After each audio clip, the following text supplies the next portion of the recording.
Sean bienvenidos al primer capítulo del especial de creepypastas no tan conocidos de este año 2019. Queremos darle la bienvenida a todos con otro capítulo más y con 4 historias más de terror como suele ser usual. Sin más, comenzamos con las historias de terror de esta ocasión. Es un placer poder realizar este especial de creepypastas por tercer año consecutivo. Esta serie es para todos los fans antiguos del canal, recordando las raíces de este. Antes de ponerme más sentimental, quisiera comenzar con mi historia, así que, aquí voy. Un mal presentimiento.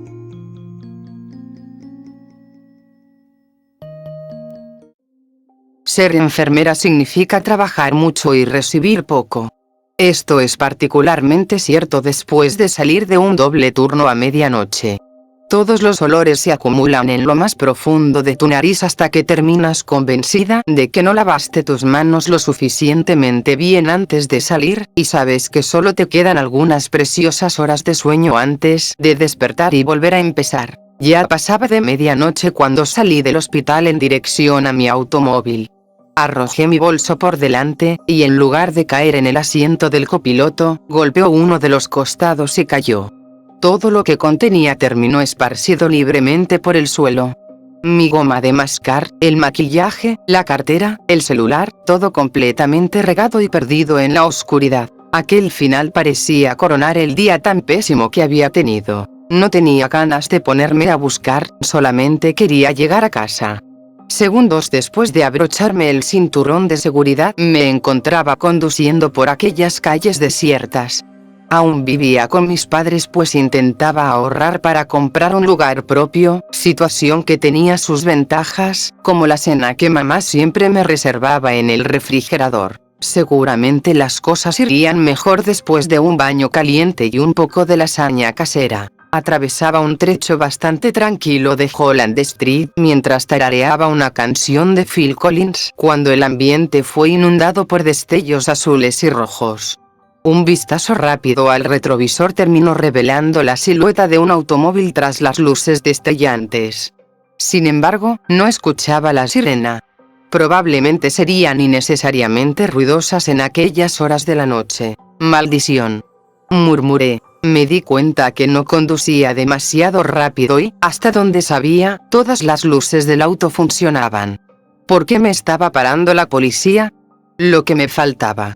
Pensé mientras esbozaba una sonrisa terriblemente forzada y dirigía el auto al acotamiento. La patrulla se detuvo justo atrás de mí. Apagué la música y bajé la ventana, antes de regresar las manos al volante. Afuera, la noche estaba inquietantemente silenciosa y pacífica. Sonríe, sé educada y terminaremos con esto pronto, pensé. Observé cuando la puerta del conductor se abrió y un sujeto alto y corpulento salió de la patrulla. Pude distinguir cierta arrogancia en su forma de caminar, así que apreté los dientes y dibujé mi mejor sonrisa de enfermera. Buenas noches, oficial. Hablé. Lo primero que noté cuando se paró al lado de mi ventana fue que usaba gafas de sol. Era un detalle pequeñísimo, tal vez una costumbre tonta que él creía, incorrectamente, se veía genial, pero terminó incomodándome bastante. Sentí que había algo fuera de lugar al observar mi propio reflejo sobre los ojos de este hombre a mitad de la noche. Esto me produjo un mal presentimiento. Buenas noches, señora. Respondió. Se recostó sobre mi auto apoyando un brazo en el techo por encima de la ventana. ¿Sabe por qué la detuve? La verdad es que no lo sé. Venía conduciendo en zigzag allá. Me dijo mientras apuntaba a la carretera. ¿En zigzag? Creo que no, le respondí conservando la calma. Estaba muy cansada, pero no al grado de no poder conducir correctamente. Soy muy precavida con este tipo de cosas. Por favor, salga del auto. ¿Es necesario? No se lo voy a pedir de nuevo, señora. Discutir con un oficial de policía nunca es buena idea. Mientras dirigía la mano para soltar el cinturón de seguridad, observé mi cartera en el suelo. Al momento de caer, se había abierto y mi licencia se asomaba tras un forro de plástico. Esto me hizo dudar. No me pidió la licencia de conducir, pensé. Tampoco el registro del auto. Ni siquiera me preguntó mi nombre. Aquel mal presentimiento inicial echó raíces profundas en mi estómago y empezó a esparcirse por todo mi cuerpo en forma de escalofríos. Lo volví a observar, aún de pie junto a mi puerta y evidentemente impaciente. Llevaba uniforme y, a primera vista, parecía normal. La placa, el cinturón. Pero no tenía radio. ¿Cuántas veces no había escuchado a los policías que trabajaban como seguridad en el hospital hablando sobre sus hombros? ¿Cuántas veces no había escuchado esos sonidos? ¿Dónde estaba su radio? Señora, Dijo con voz firme. salga del automóvil. Antes que pudiera responder, se metió por la ventana y me tomó por los brazos. Intentó sacarme por la fuerza, pero el cinturón de seguridad me mantuvo en el asiento, y aunque intentaba alejarlo resultó más fuerte que yo. Abrí la boca para gritar, pero en ese preciso instante me asestó un fuerte golpe en la mandíbula, aturdiéndome por un instante. La mitad de su cuerpo prácticamente estaba al interior de mi automóvil, aferrado a mí mientras intentaba alcanzar el seguro del cinturón. Todo sucedía tan rápidamente, tan silenciosamente. De repente, aquel silencio fue interrumpido por una voz femenina. Estrellita, ¿dónde estás? Quiero verte titilar en el cielo sobre el mar, un diamante de verdad. Estrellita, ¿dónde estás? Quiero verte titilar. El hombre se vio perturbado por el sonido, apenas un poco, pero lo suficiente para que me zafara de un brazo, encendiera el auto y metiera el pie al acelerador. Se deslizó fuera de la ventana con un grito. Lo observé tendido en el suelo por el espejo retrovisor, rodando varias veces y, enseguida, poniéndose de pie nuevamente. Corrió directo a la patrulla y saltó dentro. Cuando inició la persecución, las luces rojas y azules dejaron de destellar. Había sido mamá, una grabación de ella cantando. La misma canción que usaba para arrullarme cuando yo era una bebé, lo había distraído. Probablemente me había llamado para asegurarme de que regresaba a casa. Nunca se dormía hasta que me veía llegar sana y salva. Me atraganté con el llanto mientras tomaba una curva a toda velocidad. No podía correr el riesgo de bajar a buscar el teléfono. Iba demasiado rápido y el hombre, el falso policía, me pisaba los talones. Corríamos por una carretera boscosa completamente vacía, no había nadie en las proximidades que pudiera ayudarme. Mi auto casi pierde el control cuando me chocó por la retaguardia. Grité y me aferré al volante. Cada pocos segundos mis ojos se dirigían al espejo retrovisor y pude verlo nuevamente, en esta ocasión acercándose un poco más al costado. Se alineaba para chocarme una segunda vez. Imagino que intentaba sacarme de la carretera o hacer que volcara. Aceleré a fondo. De algún lugar en el suelo del auto la voz de mamá volvía a cantar. Estrellita, ¿dónde estás? Quiero verte titilar en el cielo sobre el mar. Me impactó levemente en la defensa trasera, como si dudara o probara resultados. Quizá estaba preocupado de llegar a lastimarse si realizaba aquella maniobra. Grité y me impulsé sobre el asiento como si aquello fuera a lograr que mi corolla de 10 años fuera más rápido. En el suelo, la voz de mamá seguía cantando. Las cosas estaban terriblemente fuera de contexto, pues mientras el hombre colisionaba mi auto, podía escuchar aquel tono suave y cariñoso. El auto se estremeció y el parachoques resultó seriamente dañado. Nos acercábamos a mi vecindario, algunas residencias separadas por terrenos enormes.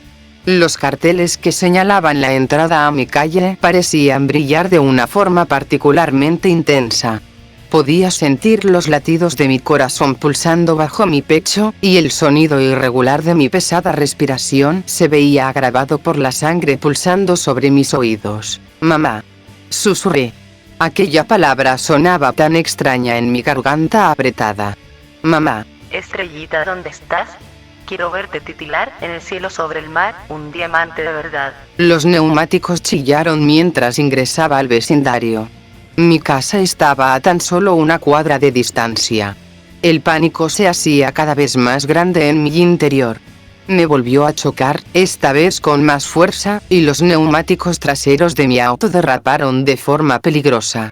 Me aferré al volante con todas mis fuerzas para mantener el control. Otra curva y otro choque. El sujeto se volvía cada vez más agresivo. El metal rechinaba. Yo gritaba. Las luces del exterior todavía estaban encendidas, haciendo que mi hogar se destacara en medio de aquella penumbra. Me encontraba tan cerca. El último impacto contra la retaguardia de mi auto fue particularmente duro y cruel. Perdí el ingreso a mi cochera, giré, me subí a la calzada y terminé parada justo sobre el césped. El falso policía se las había arreglado para quedar en la calle, dejar su auto en punto muerto y abrir la puerta violentamente para correr directamente hacia mí. Intenté quitarme el cinturón de seguridad con desesperación antes de que me alcanzara. Estrellita, ¿dónde estás? La suave voz de mamá cantaba nuevamente en el suelo del auto. La música fue seguida por el grito más agudo e iracundo que haya escuchado en mi vida. El sujeto estaba con una mano en la manija de mi puerta cuando un teléfono celular voló directamente hacia su rostro. El golpe lo tomó por sorpresa. Inmediatamente, mamá se abalanzó sobre él logrando derribarlo. Ella hacía sonidos que bien podían ser groserías, pero sonaban más como gruñidos, golpeando con sus puños sobre la cabeza y el rostro del hombre. También le clavó las uñas en las mejillas. Por un instante el hombre quedó aturdido, pero después se recuperó y la arrojó lejos de él. Dio varias vueltas en el césped y grité por ella. Y aunque resultó herida, no lo parecía. Se incorporó casi de inmediato y volvió a atacar al sujeto cuando él todavía intentaba levantarse. A esas alturas, papá ya había escuchado el escándalo y salía por la puerta de enfrente con un bate de béisbol mientras nuestro chihuahua ladraba frenéticamente. El sujeto volvió a empujar a mamá y corrió de vuelta al auto. Papá y el perro emprendieron la persecución. El falso policía logró acelerar antes de que lo alcanzaran. Aquella noche logré escapar. Mamá resultó con algunos moretones y un hombro dislocado, pero estaba viva. Y yo también, sobre todo por esa primera llamada que desconcentró lo suficiente al asesino como para permitirme escapar. Cuando terminé con el auto en el patio, ella estaba en la puerta de la casa con el teléfono en la mano esperando a que llegara. Cuando le pregunté por qué había seguido llamando, tomó mi mano firmemente y dijo: Solo tuve un mal presentimiento. Los oficiales de policía nos informaron que 2 mujeres habían desaparecido en los días previos. Ambas recorrían carreteras desiertas por la noche. Sus automóviles fueron encontrados posteriormente, abandonados. Y ahora sabían los motivos. Una semana después del incidente, el sujeto llamado Mark Bishop acudió a emergencias debido a una serie de arañones en su rostro que se habían infectado. Argumentó que el culpable había sido su gato, pero la descripción que mi madre había hecho de él y sus características fueron lo suficientemente divulgadas en los noticiarios como para que el médico entrara en contacto con la policía. Para evitar la pena capital, llegó a un acuerdo con la policía y los llevó hasta un sitio en medio del bosque donde se encontraban los cuerpos de Candice Alterman y Tricia Moore. Lo acusaron de usurpar funciones de un oficial de la ley, agresión con intención de cometer un crimen, tentativa de secuestro y 2 acusaciones de homicidio en primer grado. Estoy consciente de que habrían sido 3 si mamá hubiera hecho caso omiso a su mal presentimiento, haciendo todo lo posible para evitar que el monstruo le robara a su estrellita. Esa es una de las historias más interesantes que has traído, Cristóbal. De mi parte, yo también tengo una que quizá le erice la piel a más de uno. Comienzo. Mi esposo está perdido.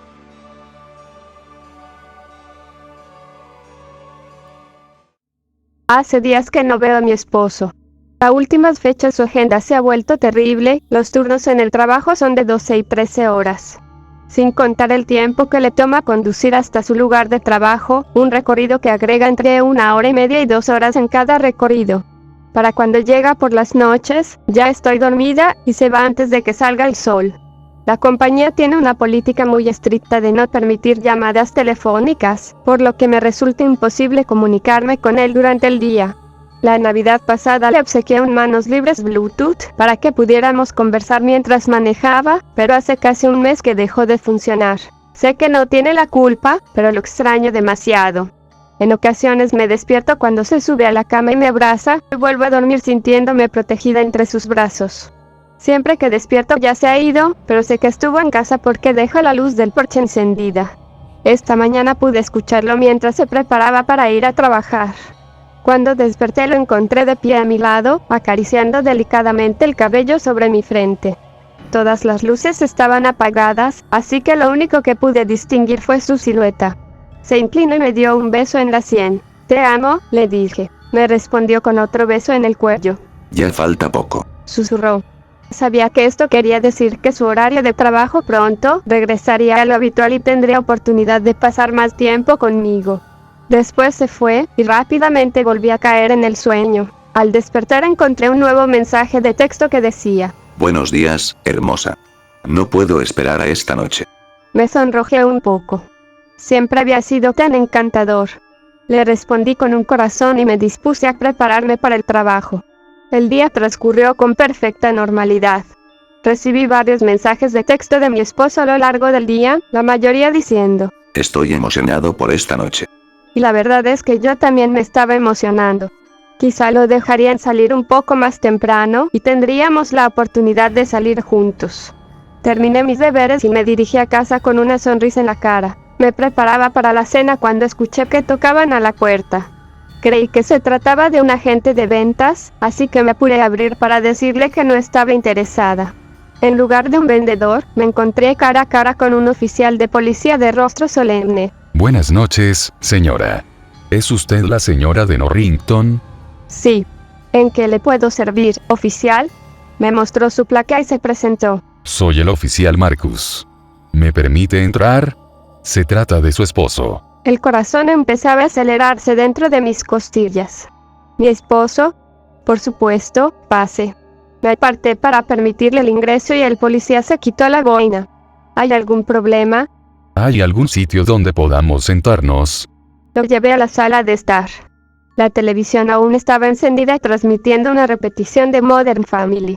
La apagué y me acomodé en uno de los sillones. El oficial Marcus se sentó frente a mí.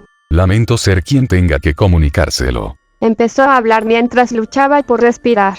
Encontramos el automóvil de su esposo abandonado a un costado de la autopista 95. Mi mano derecha temblaba violentamente mientras intentaba cubrirme la boca. La carretera 95 era la que tomaba mi esposo para ir al trabajo todos los días. ¿Él no estaba ahí?, pregunté mientras la voz se amortiguaba con la palma de mi mano. No, señora. Lamentablemente lo encontramos a 400 metros de distancia. Su cartera, llaves y teléfono celular habían desaparecido. Lo siento mucho, pero está muerto. La vista se me nubló y pude escuchar mi voz distante. ¿Qué? No. ¿Qué sucedió?, Todavía no estamos seguros. dijo el oficial Marcus. Aún se encuentra en el forense. Pero señora, ¿por qué nunca denunció la desaparición? ¿Desaparecido? ¿Por qué habría de hacerlo?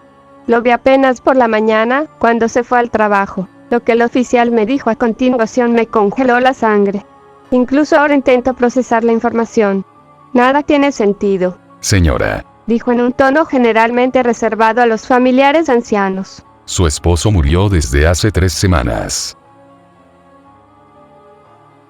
Ese fue un interesante final, me recordó a los cuentos de terror clásicos, sin duda excelente. Hola de nuevo amigos, es para mí un gusto encontrarlos en otro video más. Por lo que sin más demora, contaré mi relato de esta ocasión. Ingresé al agujero más profundo cavado en Rusia. En mayo de 1970, la extinta Unión Soviética dio inicio a un proyecto bajo el nombre clave de Pozo Profundo de Kola. Aunque han transcurrido casi 4 décadas desde que el proyecto fuera abandonado, la excavación se mantiene intacta hasta nuestros días, un pozo cuya profundidad supera los 2.200 metros. Se desconocen los verdaderos motivos que llevaron a los soviéticos a realizar un proyecto de esta magnitud. La versión oficial apuntó que sería para investigación, aunque el Pozo Profundo de Kola no fue la única ocasión en que los rusos se metieron donde no debían, y muchas otras perforaciones pueden encontrarse en la actualidad, completamente desprotegidas en la naturaleza inclemente del territorio ruso. Uno de los errores más grandes de mi vida fue haber ingresado a uno de estos agujeros. Hace aproximadamente un año, mi trabajo terminó llevándome hasta un pequeño poblado pesquero en Siberia. Se trata de una comunidad pequeña que no supera los 200 habitantes, la mayoría dedicados a la cacería y pesca. Como científico, no era la primera ocasión en que terminaba en un sitio extraño y remoto. Aunque no es importante para nuestra historia, soy un geólogo, pero también poseo experiencia en operaciones de búsqueda y rescate en territorio estadounidense. Mi ruso era bastante malo, y si tomamos en cuenta que solamente otras 2 personas, además de mi equipo, hablaban español en aquel poblado, todo representaba un gran reto, por decirlo menos. Sin embargo, con el espíritu correcto y la disposición para compartir una botella de vodka, aquellas personas se convirtieron en las más amigables con las que me encontré en la vida. Particularmente me agradaba mucho la compañía de Vadim, el único policía del pueblo que tenía un español muy básico. La mayor parte de su trabajo consistía en acompañar hasta sus casas a los individuos que se habían pasado con las copas, aunque generalmente contribuía más con las borracheras de lo que hacía para prevenirlas. Ni siquiera tengo que decirlo, pero pronto nos hicimos buenos amigos. Solíamos divertirnos mucho en aquel mundo tan extraño, apartado de la civilización. Al menos hasta el 9º mes de nuestra estadía, cuando la hija de 7 años de uno de los pobladores desapareció. Se llamaba Daria, y la última vez que se le vio se encontraba jugando con unos amigos en un antiguo complejo abandonado que se creía pertenecía a la era soviética. Aquellos edificios habían sido clausurados y olvidados durante más de 40 años, aún así, a los pequeños les encantaba ir a jugar en la zona. Ese día en particular el silo se encontraba abierto. Las puertas de acceso estaban rotas y revelaban una gran sala con maquinaria antigua, así como un enorme pozo oscuro al centro. La profundidad era indeterminada, pero fácilmente alcanzaba los 15 metros de diámetro. Un elevador muy básico penetraba el agujero, parecido a los que se utilizan para descender en las minas subterráneas. Aunque lo único que se podía distinguir era una oscuridad infinita, se decía que Daria había caído allí dentro. De ser así, inmediatamente supe que la pequeña estaría muerta por la caída. A una distancia tan larga, incluso si el fondo estaba cubierto de agua, era imposible que saliera con vida. El resto de los niños insistía en que Daria había gritado pidiendo socorro después de caer en el pozo, lo que generó una falsa esperanza en su aterrada madre. Esa fue la primera vez que observé a Vadim desarrollando su trabajo de forma eficaz mientras organizaba un equipo de rescate. Solicitar un equipo especializado sería inútil pues, incluso si llegaban a enviarlo, llegaría muy tarde.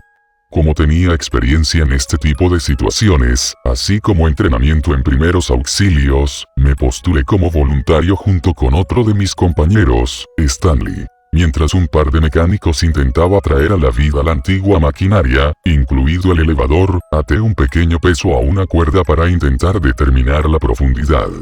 La línea no resultó lo suficientemente larga para alcanzar el fondo, a pesar de que las cuerdas más largas combinadas superaban los 300 metros. Tras varias horas de trabajo los mecánicos lograron hacer funcionar el elevador, aunque advirtieron que debían encontrar unos trajes protectores. De acuerdo con algunos documentos encontrados en el sitio, la presión atmosférica allá abajo era muy alta y la temperatura podía llegar a los 65 grados centígrados. Sabía que lo único que conseguiríamos era el cuerpo de una niña para que su familia la pudiera sepultar. ¿Listo, Botov? Preguntó Vadim. Los trajes se ceñían a nuestras figuras poco entrenadas y rozaban en sitios que yo no sabía era posible. Ingresamos a aquel elevador protegido por una red metálica oxidada llena de agujeros. Además de unas anticuadas linternas, unos walkie-talkie funcionaron como nuestro único enlace con la superficie. «Listos, podemos bajar», dijo Stanley. Los engranajes en la plataforma del elevador empezaron a girar mientras un sonido irregular se hacía eco en aquella habitación y por las paredes del agujero. Un pequeño display en el elevador indicaba la profundidad a medida que descendíamos. Avanzábamos a no más de 30 centímetros por segundo, un descenso extremadamente lento que no logró disimular los drásticos cambios en la atmósfera. Estamos bajando. 30 metros. La oscuridad ya nos había tragado y las débiles linternas apenas nos proporcionaban algo de comodidad. ¿Te parece que esto es oscuro? Espera a que el invierno llegue al pueblo. bromeaba Vadim con su particular sentido del humor. Stanley y yo reímos de forma forzada. Por favor, Vadim, ¿puedes revisar si funciona la radio? Funciona, no hay de qué preocuparse. Respondió. 150 metros. El walkie-talkie se escuchó por primera ocasión desde que empezamos el descenso 10 minutos antes. El ruso es un idioma complicado y la estática lo hacía todavía más incomprensible para personas no nativas como yo. ¿Qué están diciendo, Vadim? Están preguntando la profundidad a la que nos encontramos. ¿Deberíamos escucharlos? No. Apenas estamos a 150 metros. Preguntó Stanley. Afirmativo, algo extraño sucede aquí. Dijo Vadim. Además del rechinido continuo del viejo elevador y el sonido producido por Stanley ajustándose nerviosamente el velcro del pantalón, resultaba imposible escuchar a las personas conversando en la superficie. Demasiado extraño, murmuró Vadim para sí mismo. La actitud de Vadim también era inusual. Y jamás lo había visto preocuparse de esa forma. Camaradas, soy yo, se está calentando el ambiente. Sí, estoy sudando a chorros. Respondí. 300 metros. Pomojiti. Exclamó una voz suave en las profundidades. ¿Lo escucharon? ¿Qué cosa? Alguien está pidiendo ayuda allá abajo. No escuché nada. Me llevé el dedo índice a los labios, solicitando silencio y escuchamos con atención. Entonces volví a escuchar la voz. Ayuda. La misma voz, pero un poco más fuerte. Ahí lo tienen. Sí, lo escuché. Dijo Vadim. Un momento, estaba pidiendo ayuda. Por supuesto, en español. No era nada inusual que los niños aprendieran un par de palabras en español mientras los visitábamos, pero no se trataba de eso. No tenía sentido que la pequeña supiera cuándo utilizar aquella palabra, al menos no en un poblado de Siberia. Vadim la llamó por su nombre, pero no hubo respuesta. Maldición, ¿esta cosa no puede ir más deprisa? 1220 metros. El descenso se había extendido durante más de una hora y todavía no podíamos ver el fondo del pozo. Hacía bastante tiempo desde que escuchamos la voz y un dolor de cabeza nos afligía debido al intenso calor. Si realmente alguien hubiera pedido ayuda desde el fondo, ya deberíamos haber llegado. Atentos, estoy viendo una luz. Anunció Vadim. ¿De qué hablas? ¿Hay luz en el fondo? Mira. Saltaba frenéticamente mientras apuntaba a la oscuridad allá abajo. Allá abajo no hay nada, Vadim. Le comunicó Stanley. ¿Acaso no lo están viendo?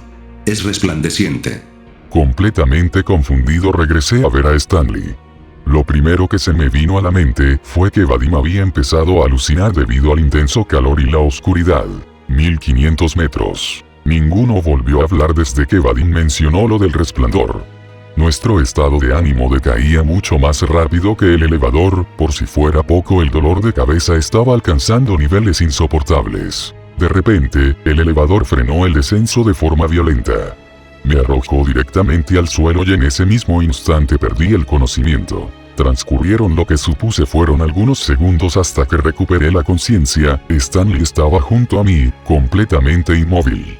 Sin embargo, Vadim ya no estaba dentro del elevador. «Stan, ¿te encuentras bien?», le pregunté mientras lo sacudía por el hombro. Gruñó un poco y se sentó lentamente.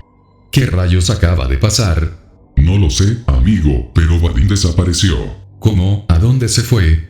No tengo la menor idea, simplemente no está. Echamos un vistazo a nuestro alrededor y no encontramos ningún sitio por donde pudiera haber salido, pues aunque la jaula metálica que cubría el elevador estuviera repleta de agujeros, resultaba imposible que un hombre de su tamaño pasara por uno de ellos. Oye, encontré la radio, dijo Stanley. Tengo que llamar a la superficie. Llamó solicitando ayuda, pero la única respuesta que encontró fue la estática. Intentamos localizar a Vadim gritando su nombre, pero no estaba cerca. El elevador reanudó su descenso. Al carajo con esto, regresemos, imploró Stanley. Presioné algunos botones en el panel principal. ¿Qué? Los botones están rotos, los únicos que funcionan son los de la superficie. Empezó a gritar para que nos subieran, aunque ambos sabíamos que nadie nos escucharía. 3000 metros. Habían transcurrido más de 4 horas hasta que llegamos a esa profundidad, y con cada metro que descendíamos el calor se hacía más insoportable. Ya me había desmayado en múltiples ocasiones debido a la severa deshidratación, a pesar de que llevamos un buen suministro de agua. ¿Por qué nos siguen bajando? Preguntó Stanley con voz débil. Era un poco más grande que yo, así que el calor lo deterioraba a mayor velocidad. No lo sé. Es posible que estemos tan profundo. Stanley ya no respondió. Se había desvanecido, pero ya no tuve fuerzas para despertarlo. Estaba a punto de desmayarme por enésima vez. En aquel profundo aturdimiento escuché lo que parecía un canto. Era la cosa más bella que haya escuchado, en ruso, y no comprendía el significado de la letra, pero era profundamente sereno y puro. Stan. Lo llamé con mi débil voz. ¿Puedes escuchar eso? ¿Quién está cantando?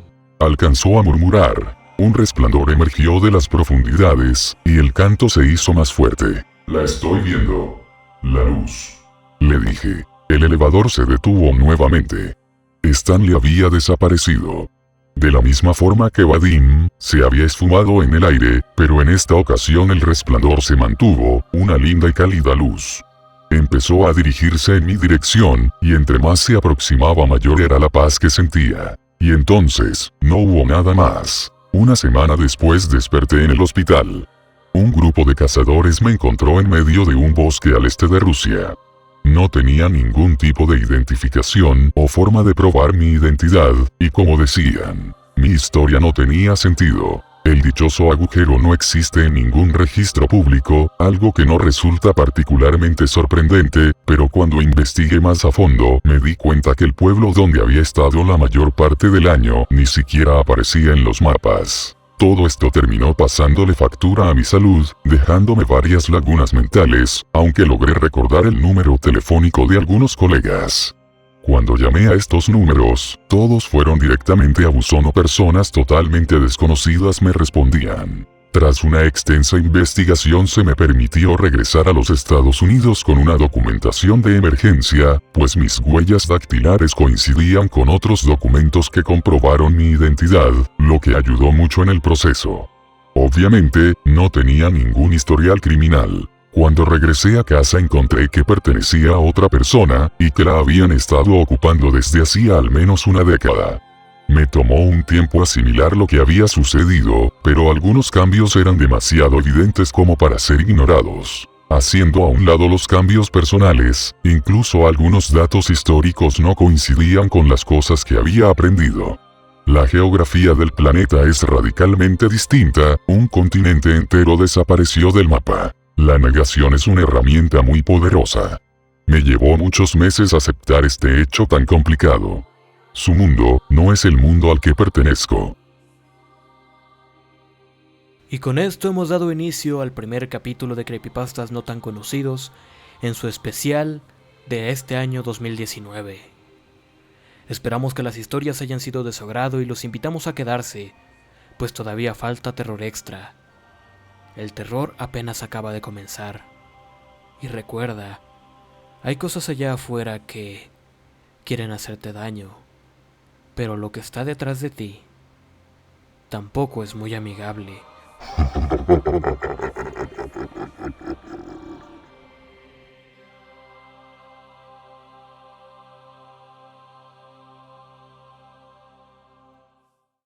El hoyo. Empezamos a cavar el hoyo como una broma para llegar al otro lado de la tierra. Dejó de ser gracioso cuando nuestras manos tocaron aquello que intentaba salir.